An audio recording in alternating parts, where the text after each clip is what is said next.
एक बार फिर से स्वागत है आपका स्टेशन ऑफ एजुकेशन में। और आज हम बात करने वाले हैं ओपन बुक एग्जाम के बारे में। तो आज हम इस वीडियो के जरिए आपको 3 टिप्स बताने वाले हैं जिनको आप अपनाकर बहुत ही अच्छा स्कोर कर सकते हैं अपने एग्जाम में। और अगर आप इन टिप्स को अपनाते हैं ये आपके लिए लाइफ लॉन्ग बहुत ही ज़्यादा हेल्पफुल रहने वाली है। तो स्टार्ट करते हैं वीडियो को। सबसे पहले हम जानते हैं presentation of answer. Presentation of answer आपको कैसे रखनी है ये जानना है हमें। उसके बाद हम जानना है how to manage time. Time को किस तरीके से मैनेज करना है। टाइम जो है बहुत ही इंपॉर्टेंट रोल प्ले करता है ओपन बुक एग्जाम में। हाउ टू सर्च आंसर, ये है अपना थर्ड पॉइंट।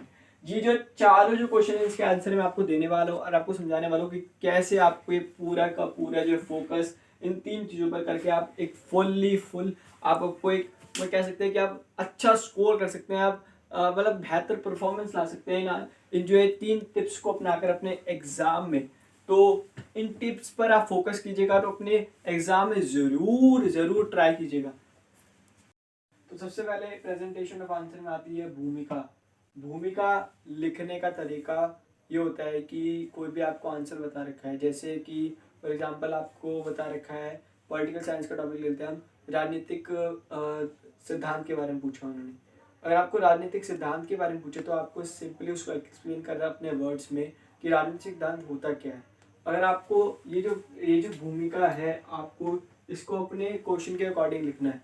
क्या अगर आपका क्वेश्चन अगर लेंथी है तो आपको भूमिका को छोटा लिखना है।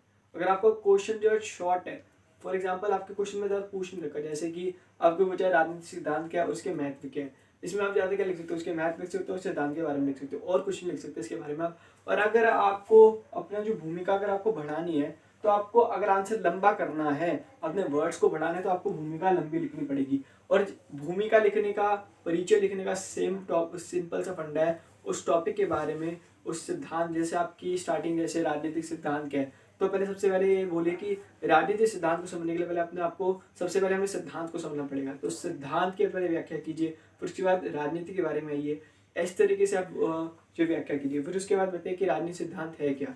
इस तरीके से आपको भूमिका लिखनी है। और भूमिका 1 पेज 1.5 पेज बहुत है। 1.5 पेज मैंने आपको बताया था। लॉन्ग आंसर हो तो आपको शॉर्ट लिखनी है, अगर आपका शॉर्ट आंसर है तो आपको लॉन्ग लिखनी है। ठीक है, इसके बाद बात करते हैं बॉडी की। और बॉडी में जो है आपको बताना है कि जैसे इसके महत्व क्या है, राजनीतिक सिद्धांत के महत्व क्या है, इसके बारे में बता सकते हैं। आपको बॉडी में कम से कम 2 पेज बॉडी के लिखना है, 2 से 2.5 पेज आपको बॉडी लिखनी है। उसके बाद निष्कर्ष की बात करते हैं। निष्कर्ष कंक्लूजन, इसमें आपको नैतिक मूल्य बताने हैं और जो क्वेश्चन आपने जो लिखा है उससे आपने क्या समझा और आपके मतलब आपको क्या समझ में आया और जो आपको इस क्वेश्चन से क्या पता चलता है, ये सब लिखना होता है। एक सिंपल आंसर लिखने के लिए आपको सारे जो है ये रूल्स फॉलो करने होते हैं, पर आपको एक अच्छा आंसर लिखने के लिए ये भी फुल रूल्स जो है फॉलो करने पड़ेंगे। क्योंकि जब हम 12th क्लास में थे तो हम राइटर के थॉट्स जो है वो नहीं लिखते थे, हम राइटर के थॉट्स का यूज ही नहीं करते थे अपने आंसर्स में। और इसके साथ हम करंट अफेयर्स का तो यूज करते ही थे साथ में साथ, पर राइटर के थॉट्स जो है इसमें बहुत ही इंपॉर्टेंट रोल प्ले करते हैं। किसी भी आंसर को लिखने के राइटर के थॉट्स जो होते हैं वो जो हमारे टीचर और चेकर होते हैं जो उन पर एक बहुत ही अच्छा वो कह सकते हैं ना कि एक प्रभाव पड़ता है उनके ऊपर। तो राइटर के थॉट्स आपको लिखने हैं। उसके बाद करंट अफेयर्स, करंट न्यूज़ जो है आपको वो भी ऐड करनी है अपने आंसर में। और इसके बाद थिंक अबाउट बुक, मतलब आपको ऐसा आंसर लिखना है जो बुक के बाहर हो। आपको बुक का यूज़ तो करना ही, क्योंकि ओपन बुक एग्जाम है तो आप बुक का तो यूज़ हर कोई करेगा। तो पर आपको जो है बुक के साथ साथ अपनी थिंकिंग को भी डेवलप करना है और साथ ही साथ बुक के अलावा आपको अपनी सोच से भी आंसर को लिखना है। आपको अपनी सोच भी ऐड करनी है उस आंसर में, अपनी जान लगा देनी है उस आंसर में कि हाँ ये आंसर मैं करके लूंगा। उसके बाद नैतिक मूल्य, नैतिक मूल्य जो नैतिक वैल्यू जो आपको समाज को क्या दे रहा है। अगर कोई आंसर है तो उसमें नैतिक मूल्य क्या है, क्या यूथ पे क्या फर्क पड़ रहा है और आगे वाली जनरेशन में क्या फर्क पड़ रहा है, सोसाइटी पे क्या फर्क पड़ रहा है, ये सारी बातें नैतिक मूल्य में आती है। तो आपको अपने आंसर में डेफिनेटली ऐड करना नैतिक मूल्य। ये चारों पॉइंट आपको जरूर ऐड करने अपने आंसर में। और इन आंसर को जब आप ये राइटर के थॉट्स लिखते हैं तो इन्हें हाईलाइट करना, ब्लू पेन आप यूज करना, सिर्फ ब्लू पेन यूज करना। और क्योंकि अगर आप रेड पेन पर यूज करते हो तो आपका पेपर कैंसिल हो सकता है, तो इसलिए मैं कहूँगा आपको बिल्कुल डेफिनेटली जो है ब्लू पेन यूज करना है। बॉल और जेल आपको अपने कंफर्ट के हिसाब से यूज कर सकते हैं आप। तो आपको जो राइटर के थॉट्स हैं, करंट अफेयर्स हैं, ये आपको हाईलाइट करके लिखने हैं, उनके नीचे अंडरलाइन करना है, उन पे क्लाउड्स बना सकते हो आप, इस तरीके से आप आंसर लिख सकते हो। उसके साथ साथ जब आप भूमिका लिखते हो तो आप भूमिका पहले लिखने के बाद भूमिका लिखिए, फिर उसके बाद 2 डॉट डालिए, फिर ऐसे करके कुछ क्लाउड्स बना के अच्छे से प्रेजेंट करिए अपने आंसर को। जब आप बॉडी लिखते हो तो बॉडी में आप टाइटल एंड सब टाइटल्स भी बना सकते हो। टाइटल कैसे, जैसे कि राजनीतिक सिद्धांत के महत्व, राजनीतिक सिद्धांत का महत्व हो गया, फिर उसके क्या महत्व है, जैसे कि इसके सोसाइटी पे क्या फर्क पड़ता है, राजनीति में क्या इसका योगदान है, ये सब आप लिख सकते हो। एक टाइटल महत्व हो गया, उसके सब टाइटल्स ये हो गए, इस तरीके से आप आंसर को प्रेजेंट कर सकते हो। और निष्कर्ष मैंने आपको बता दिया है। तो इसके बाद हम जानते हैं how to manage time. Time एक बहुत ही इंपॉर्टेंट चीज़ है ओपन बुक एग्जाम के लिए, बहुत ही इंपॉर्टेंट है। अगर टाइम अगर हेरफेर हो गया तो एग्जाम गया। तो टाइम का मैनेजमेंट बहुत ही ज़रूरी है। तो इसमें सबसे पहले हम जानते हैं कि कितने क्वेश्चन आने वाले हैं एग्जाम में। तो इसमें जो है ओपन बुक एग्जाम में आने वाले हैं अपने 4 क्वेश्चन आने वाले हैं, 4 क्वेश्चन आने वाले हैं ओपन बुक एग्जाम में। तो अगर हम बात करें तो हमें टाइम कितना मिलता है, तो हमें टाइम मिलता है इसके लिए 3 आवर्स और प्लस 1 आवर मिलता है क्वेश्चन अपलोडिंग के लिए। तो 3 आवर्स को अगर आप डिवाइड करते हैं, 1 आवर तो 60 प्लस 60 प्लस 60 मिलता है 180। अगर आप 180 को डिवाइड करते हैं 4 पार्ट्स में तो 45 प्लस 45 प्लस 45 प्लस 45 प्लस 45 तो बनता है 180।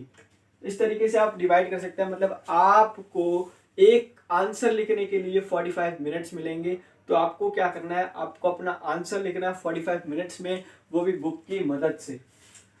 तो इसके बाद 45 मिनट्स तो ये हो गए क्लियर कि आपको 45 मिनट्स में लिखना है। अगर आपको मैं एक टिप दूँ तो आपको यही सबसे बढ़िया टिप रहेगी कि आप जैसे अपना आंसर करते हैं वो आप वैसे अपलोड करते रहिए। फर्स्ट पेज आपको वो बनाना है जिसमें अपनी डिटेल्स लिखेंगे, जिसमें अपना नाम, कॉलेज का नाम और जो भी अपनी डिटेल्स होंगी वो फिल करेंगे, वो आपको कॉलेज के थ्रू बता दी जाएंगी। वो जो पेपर है आपको फर्स्ट पेज पे लगाना है। उसके बाद अपना फर्स्ट आंसर लिखें देन अपलोड, लिखें देन अपलोड। इसमें आप अपने किसी फ्रेंड की भी हेल्प ले सकते हैं, किसी रिलेटिव की भी हेल्प ले सकते हैं। और साथ ही साथ आपको एक अच्छे नेटवर्क में रहना है। आपको एक स्मार्टफोन और एक लैपटॉप की ज़रूरत पड़ सकती है। अगर आपके पास स्मार्टफोन है तो आप स्मार्टफोन का यूज़ करें, लैपटॉप है तो बहुत ही बढ़िया लैपटॉप का भी यूज़ कर सकते हैं आप। तो इसमें स्मार्टफोन से भी आपका आसानी से हो सकता है। पर मैं इसके लिए टेक्नोलॉजी के ऊपर मैं एक पूरी वीडियो बनाने वाला हूँ ओपन बुक एग्जाम को लेकर। तो हाल फिलहाल मैं इसके लिए पूरी वीडियो लाने वाला हूँ आपके लिए। तो चैनल को प्लीज़ सब्सक्राइब कर दीजिएगा इसके लिए। तो प्लीज़ आपको जो है 45 मिनट्स में एक आंसर को पूरा अच्छे से लिखना है। तो इसके बाद आपको आंसर को अपलोड कर देना है।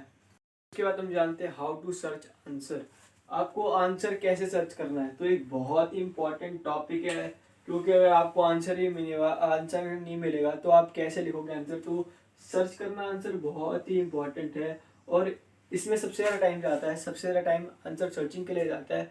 तो आपको जब आंसर सर्च करना है तो आपको मेन फोकस क्या रखना है कि आपको सबसे पहले इंडेक्स बनाना है। इंडेक्स किस चीज़ का बनाना है कि अब लोग इंडेक्स तो बना होता है, पर आपको अपना एक इंडेक्स बनाना है। उसमें क्या करना है, जैसे आप फॉर एग्जांपल आप ले लो, जैसे कोई भी टॉपिक, जैसे पर्यावरण के बारे में, पर्यावरण के बारे में बता रखा है, पर्यावरण एक टाइटल में उसके बारे में सिर्फ इंडेक्स में लिखा होता है पर्यावरण, उसके आगे नंबर डाल रखा होता है। इसके बाद उसके जो कि उसको दूषित कर रहे हैं, ये जो कारण होते हैं, जैसे पर्यावरण में वायु प्रदूषण, जल प्रदूषण, ये सब होते हैं। ये टॉपिक सब टॉपिक से उसका जो इंडेक्स नहीं बना होता। आपको जब टॉपिक बनाना है, आपको जब इंडेक्स बनाना है तो आपको जो है ये ध्यान में रख के बनाना है कि आपको सारे सब टॉपिक्स निकले, जो सा टॉपिक कहाँ है वो आपको उसमें लिखना है कि कौन से पेज नंबर पे कौन सा टॉपिक है। आपको फिर टॉपिक वाइज आपको पूरा एक इंडेक्स बनाना है। और साथ ही साथ आपको एक कोर्स के अकॉर्डिंग अपने कोर्स को ध्यान में रखते हुए आपको ये पूरा इंडेक्स बनाना है। जब भी आप पूरा इंडेक्स बना लोगे तो आपको जो भी आंसर होगा, आपको सबसे पहले उस इंडेक्स को देखना है, देन अपनी बुक खोलनी है, देन आंसर आपको देखना है और लिखना है। जो अब मैंने आपको प्रेजेंटेशन बताई उसके अकॉर्डिंग आपको आंसर लिखना है। ठीक है, हो गया। आशा करता हूँ आपको वीडियो पसंद आई। तो प्लीज़ चैनल को सब्सक्राइब कर दीजिएगा, वीडियो को लाइक एंड कमेंट्स करना ना भूलें। अपने कमेंट्स लिखें अपने कमेंट बॉक्स में, और जो भी आपके डाउट्स है वो प्लीज़ कमेंट बॉक्स में लिखें। और साथ ही साथ मैं आपको एक मैसेज दूंगा कि आपको एग्ज़ाम में फाड़ देनी है, कि अगर आपको एग्ज़ाम देना है तो बेस्ट देना है। अब तक का एग्ज़ाम आपके लिए बहुत ही ज़्यादा मतलब एक न्यू ट्रिक्स है और आपको एक न्यू जो है वो एक्सपीरियंस मिलने वाला है। तो आपको एग्ज़ाम एकदम चढ़ के देना है। और साथ ही साथ ऑल द बेस्ट एग्ज़ाम्स के लिए। Thank you so much.